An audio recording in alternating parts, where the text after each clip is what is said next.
This is a challenge for all students, particularly college and even high school students studying in the United States. Please don't take this the wrong way, but I'm fucking disappointed in you. I mean, not you individually, but collectively.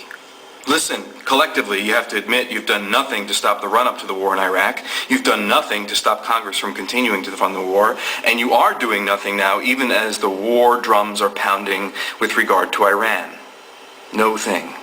I mean, maybe it's not your fault. You've watched generation after generation before you graduate, join the middle class, and then cling by their fingernails to their mortgages and not get out of line. Or perhaps it's a product of how you were raised, pampered, and overscheduled with karate, soccer, piano, Latin, and any other kind of lesson you can fit into your college application file, and distracted by American Idol, you didn't have any time to develop an opinion or read the news. But listen, in between frat parties and hacky sack, you guys must know that the United States government wants to bomb Iran, right? And don't think for a second that who you vote for in president for 2008 is going to change that fact. The leading Democratic candidates won't take the nuclear option off the table. So now, students, now, before you graduate, now is the time to rise up and do something. I'm asking you to disrupt the business as usual on your campuses. It won't be enough, as it has been painfully obvious, to simply mimic the techniques and the cool chants of the 60s anti-war movement. Our current anti-war movement is impotent. We need new ideas. We need youth. We need you to wake up. A new age and a new war demand new ways of protest. Where are these new ways, these new ideas going to come from? They're going to come from you. You, young people, you students, you've been anesthetized for too long. It's time to snap out of it. Listen, when you graduate, most of you will join the middle class. A middle class that works more, spends more, and earns less, comparatively speaking, than a generation ago. So the time to do something is now, before you get bogged down with, like a life. I can hear you telling me that you've got no time to protest, but people between the ages of 16 and 24 spend 25 hours a week online.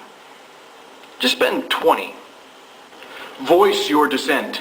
Do it creatively. Do it visibly. Do it on campus. Do it in a way that disrupts the business as usual. Do it soon. Videotape it. Post it as a video response to this video so that it can inspire others. Take this video, send it to people that go to school. On a lighter note, there is another reason, often overlooked, for you to protest. Protests and movements are social networks. I guarantee, join or lead a protest on your campus and you will, hook up or get laid. So, you can satisfy the need for human interaction, scratch that biological and sexual need, safely, please, and protest. Become a ripple in the poisonous political pond that we are currently living in, and let that ripple crisscross with other ripples, each coming from their own centers of daring. And these ripples can build a current that can wipe out the mightiest walls of oppression and resistance. Okay, so Robert F. Kennedy said that. They killed him. So it goes. But I challenge you, 20 years from now, when you look back at your life as a student, let it not be said that you sinned in the silence. Let it not be said that your inaction allowed the war in the Middle East to rage on and expand. Furthermore, with even the leading Democratic candidates threatening to use nuclear weapons against Iran, let us hope, let us do more than hope, that in 20 years there will be something to look back on.